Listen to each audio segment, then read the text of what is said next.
Bonjour à toutes, bonjour à tous et merci de votre fidélité. Nous sommes très heureux de vous retrouver aujourd'hui sur le plateau de Sagesse Bouddhiste pour la suite de notre entretien avec Sakyong Mipam Rinpoche. Après avoir vu la semaine dernière le parcours et la personnalité de ce jeune maître, nous allons nous arrêter aujourd'hui sur sa lignée, la lignée Shambhala, ainsi que sur son enseignement. Quelles sont alors les caractéristiques de cette tradition ? Comment se présentent plus particulièrement ces centres de retraite? Quels sont les points importants de l'enseignement dans cette lignée? J'ai le grand plaisir de retrouver, pour en parler, Sakyong Mipam Rinpoche. Sakyong Mipam Rinpoche, bonjour. Oui. Nous sommes très heureux de vous retrouver cette semaine sur le plateau de Sagesse Bouddhiste. Alors je rappelle que vous êtes le chef spirituel de Shambhala. Vous êtes également le descendant du roi guerrier du Tibet, Gesar de Ling, et vous êtes l'un des détenteurs des lignées Kagyu et Nyingma du bouddhisme tibétain. Merci beaucoup d'être avec nous aujourd'hui. Mais avant d'aller plus loin, je vous propose de découvrir tout d'abord en images les différentes facettes de l'activité de notre invité. Le Sakyong Mipam, maître bouddhiste moderne, est également un poète, un artiste et un athlète accompli. Il aime pratiquer de nombreuses activités telles que l'équitation, le yoga et la course à pied.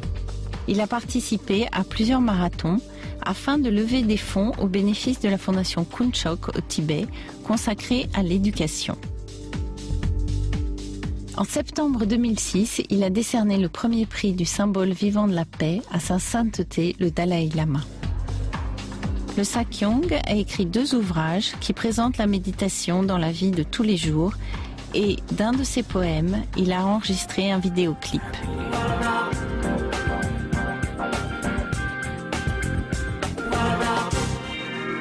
And you know what? When you're happy, I'm happy. That's the formula. First you, then me. That's all happiness is.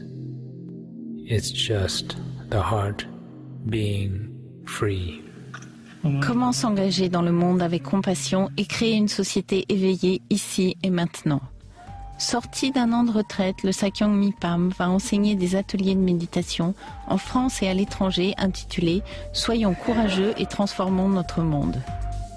Rinpoche, on vient de le voir sur ces images, vous chantez, vous êtes un grand sportif, vous présentez l'image d'un maître tibétain très moderne. Est-ce que c'est important pour vous ?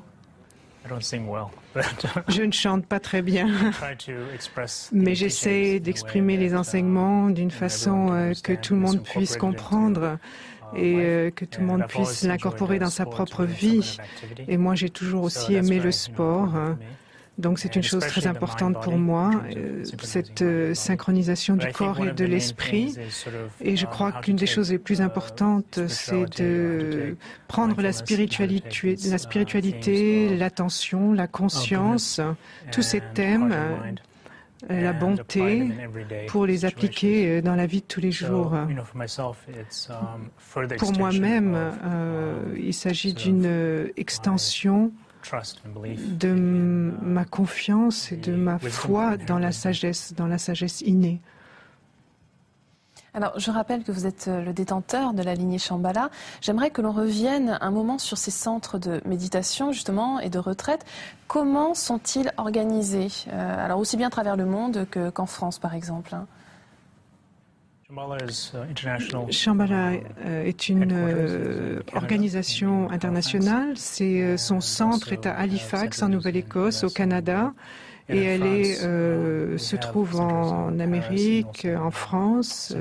Nous avons un centre à Paris, nous avons un centre de retraite en Limousin où j'enseigne chaque année.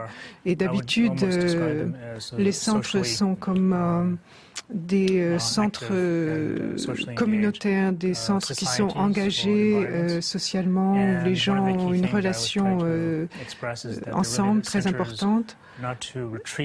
Et une chose que je dis toujours, c'est qu'il est très important de ne pas se retirer du monde, mais au contraire de s'y avancer encore plus et d'être actif. Donc de ce point de vue, ce ne sont pas des monastères du tout, c'est vraiment des endroits où les gens peuvent se rencontrer, où ils peuvent avoir des relations entre eux et aussi faire l'expérience de toutes sortes de disciplines artistiques, amener leur famille, etc. Alors revenons maintenant sur l'histoire de cette tradition de Shambhala qui est ancestrale. Dans quelles circonstances est-elle née, Rinpoche? Est-ce que vous pouvez nous en parler? Cette tradition remonte au temps du Bouddha. Et Shambhala était un pays. Parfois, on dit que c'est un mythe. C'est un pays mythique qu'on appelait Shambhala. Et le roi de ce pays, de cette région, s'en alla voir le Bouddha et lui demanda de lui donner des enseignements qui lui permettraient de rester dans le monde. Et c'est là que le Bouddha a enseigné le Kalachakra et des enseignements très profonds. Et donc ce roi Dawazangpo est revenu à Shambhala, dans son pays, et a commencé à donner ses enseignements à tout le monde. Et quelle que soit votre position dans la société, vous pouvez toujours pratiquer ces enseignements, cette discipline intérieure. Donc dans la légende, on dit que tous les citoyens de Shambhala ont atteint un niveau de réalisation et de compréhension. Et mon père a toujours été très inspiré par cette histoire. Et quand il a quitté le Tibet, quand il a dû partir, avec tous les Tibétains qui sont partis au moment de l'invasion du Tibet, l'idée de société, le fait de travailler pour la société, c'était vraiment quelque chose de très important pour lui. Comment peut-on pratiquer la sagesse dans la société moderne? Et le thème de Shambhala lui a servi d'inspiration. De plus, il recevait des visions qui étaient basées sur les Rigden de Shambhala, sur les pratiques du courage, du guerrier du courage. Et c'est ça qu'on essaye de pratiquer. Et en même temps, à l'intérieur de Shambhala, nous avons différentes formes du bouddhisme, comme le bouddhisme Mahayana, le bouddhisme Vajrayana. Mais notre spécificité, c'est vraiment cet aspect social. Votre dernier livre s'intitule « Régner sur votre monde ». Alors, est-ce que vous pouvez nous expliquer ce titre, Rinpoche, et surtout comment régner sur son monde en tant qu'occidental, notamment en tant que Français? Donc, comment régner sur son monde?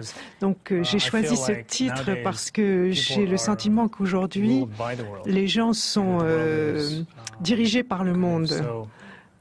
Et qu'il y a tellement d'agression, il y a tellement de tension, de vitesse, que les gens ne savent plus quels sont les principes.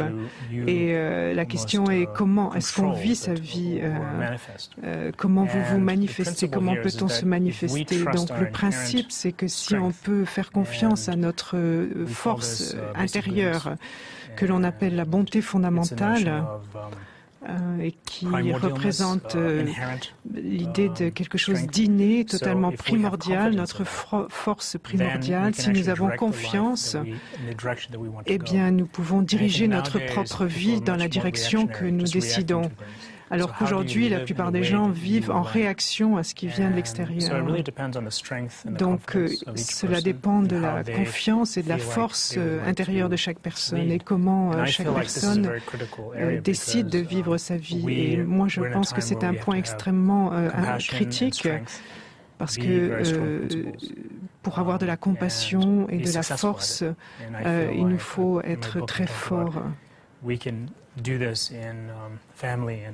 Et c'est des choses que nous devons faire dans la famille, dans nos entreprises. Alors, pour nous en parler, vous utilisez un certain nombre de symboles, Rinpoche, comme le tigre, le lion, le garuda ou encore le dragon. Alors, à quoi est-ce que ces symboles correspondent? Qu'est-ce que ça signifie? Les symboles représente le périple d'une personne qui commence avec le doute et qui se dirige vers la confiance et la sagesse. On utilise ces images qu'on appelle des dignités et qui représentent ce voyage de l'esprit et du cœur. Donc au début, on a le tigre qui représente vraiment une personne qui considère son environnement, qui est attentif, qui est conscient de tous les détails, qui est présent au monde. Ensuite, on a le lion qui signifie qu'on apprécie justement le monde. Il y a un sens de célébration, de respect de notre environnement, de ceux qui nous entourent et aussi de célébrer notre humanité. Puis on a le Garuda qui est une sorte d'aigle et c'est une façon de toujours nous poser des défis. Comme ça, on ne devient pas complaisant envers soi-même. Toujours, il y a un défi à relever. Chaque jour, il y a un défi. Et enfin, le dragon, c'est cette notion de découvrir la sagesse dans tout ce que nous faisons. Donc, à travers tout ça, le principe, c'est vraiment le courage et la bravoure. Rinpoché, la méditation tient une place très importante dans la tradition de Shambhala et depuis toujours. Est-ce que vous pouvez nous en dire un mot? La méditation, ce que j'aimerais en dire, c'est un moment de la journée où vous vous renforcez, où vous cultivez votre force et votre sagesse et les principes dans lesquels vous croyez. Je crois que la méditation, c'est vraiment comme on entraîne le corps, eh bien on entraîne l'esprit. Dans la méditation, on a besoin de renforcer l'esprit, de le guérir et si vous faites ça, eh bien vos qualités innées vont ressortir. Donc il s'agit vraiment de travailler avec ce qui surgit dans l'esprit, nos émotions, notre sensibilité et d'entraîner l'esprit par rapport aux principes qui nous semblent importants dans la vie. Donc la méditation n'est pas séparée de la vie, c'est une façon de l'embellir. Et je pense que quelques minutes de méditation chaque jour sont extrêmement utiles. Et dans nos centres, c'est ce que j'essaie d'enseigner. Et bien sûr, il y a des gens qui ont beaucoup de difficultés à pratiquer cette méditation. Donc j'essaie de faire des sessions courtes, mais c'est quelque chose que tout le monde peut faire et rendre vraiment personnel. Bien, nous allons nous quitter sur ces paroles. Merci beaucoup, Rinpoché, de nous avoir accompagnés durant ces 2 émissions. Merci. Thank you. Thank you for having me. Thank you. Pour terminer, voici quelques ouvrages. Je vous rappelle tout d'abord le livre de notre invité, Sakyong Milpam Rinpoché, Régner sur votre monde, publié à la table ronde. Vous y retrouverez l'essentiel des enseignements de Shambhala sur l'art de régner, avec des conseils concrets pour transformer notre vie quotidienne en agissant avec sagesse et compassion. Et 2 livres de Chogyam Trungpa, publiés aux éditions du Seuil, dans la collection Point Sagesse. Tout d'abord, Shambhala, la voie sacrée du guerrier. L'auteur nous présente en détail ce chemin en vue d'une plus grande maîtrise de soi et d'une plus grande réalisation, à la lumière des enseignements de Shambhala, qui met l'accent sur le potentiel de conduite éclairée inhérent à chaque être humain. Et enfin, le mythe de la liberté et la voie de la méditation. Vous retrouverez dans cet ouvrage, rassemblant une série de conférences données par Chogyam Trungpa, une réflexion autour de la notion de liberté. Il nous explique notamment le rôle que peut jouer la méditation pour éliminer les énergies négatives et progresser en direction de la véritable liberté.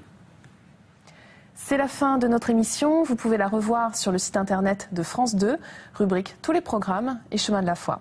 Merci à tous de votre fidélité. Je vous souhaite une très, très belle semaine.